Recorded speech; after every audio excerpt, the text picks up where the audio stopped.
6:50. I'm Michael Cohen, and this is 1320 WILS. Sergeant Bo Bergdahl. Remember that guy? He's the one that we exchanged 5 Taliban prisoners for. It was actually last May that this occurred. And now reports from Fox News that the White House and the Obama administration is trying to work out a deal to avoid a lengthy trial, especially at the anniversary of us releasing these Taliban prisoners. They probably don't want to have us imprisoning our own soldier at the same time just a year later. To get reaction to this reports, we're joined by Brian Bouffard, an expert in military justice. He's an attorney that deals with both military and civilian cases. JAGDefender.com. Find him there at JAGDefender.com. Brian, great to have you here. Mike, thanks for having me. So well, first of all, the report itself, it came out of Fox News. The O'Reilly show had this fellow, retired U.S. Army Lieutenant Colonel Tony Shaffer. What is your reaction to his assertion that they want a plea deal? Well, honestly, I'm a little bit surprised that Fox News is putting that much credence in this guy, because he is the same one who told us, I don't know, a few months back that, that they've already charged Bo Bergdahl, which, in fact, they had not. So I question whether his information is accurate. Would it make sense that the government would want to avoid this kind of lengthy trial and plea deal this out? Well, to answer that, I would just point to general statistics, not just in military, but in criminal law generally. The vast majority of criminal cases plead out. And while there are that number is slightly less in the military, it's still very high up there. So, both sides are always interested, well, I won't say always, but frequently interested in at least knowing what the possibilities would be for some sort of plea agreement. So that's not surprising to me at all. I don't.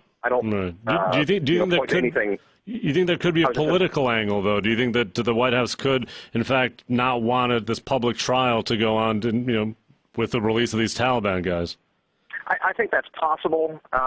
Normally when the government enters a plea deal, they're most concerned with conserving resources. If a case can plead out in a way that's acceptable to both sides, then that makes sense not to spend the money and the effort and the resources on a trial. So, I'm sure that dynamic exists on some level in this case. I don't know all the evidence. I know what basically we all know from media reports, and it certainly looks, very bad for Sergeant Bergdahl, depending on what they plan on charging him with. But the fact that they may be engaged in plea negotiations is not at all surprising. In a case like that, what is it, desertion? That's what he's facing as a charge? Well, we don't know. We don't know what they plan on charging him with. Based on what we all think that we know from the evidence that's been reported, yeah, I think that desertion is definitely in the ballpark of what they could charge. Is that the kind of thing that you typically see a plea deal on?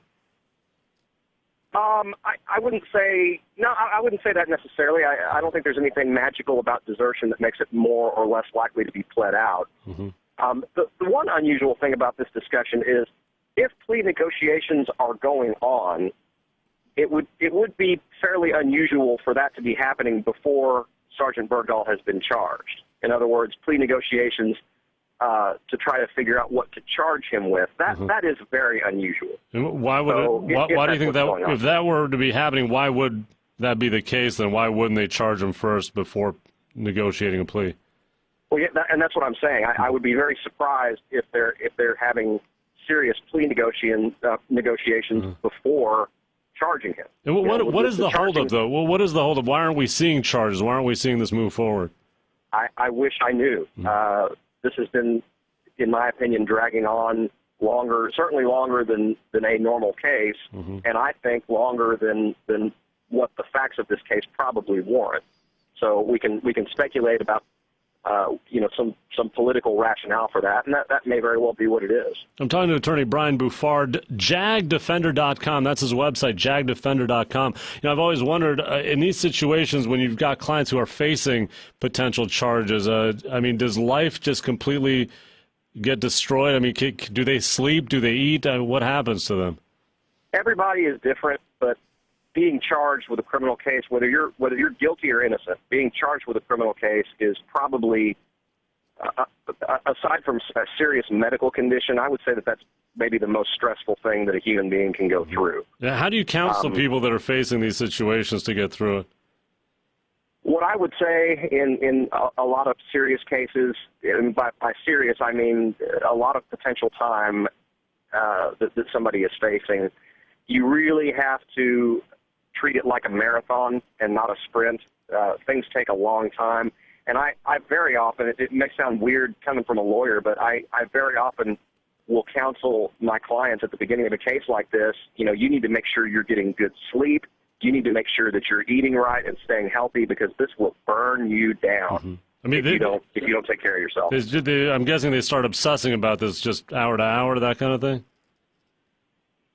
Yeah, it's just a very rough thing to know that your fate on some level is in the hands of strangers, and that the government, with all of its resources, is bearing down on you. And that's one of the reasons why it's important to try to get the best representation you possibly can. Yeah. Tell me this: if you're Bo Bergdahl's attorney, is there a point where you start demanding action or some kind of forward motion on the case, or?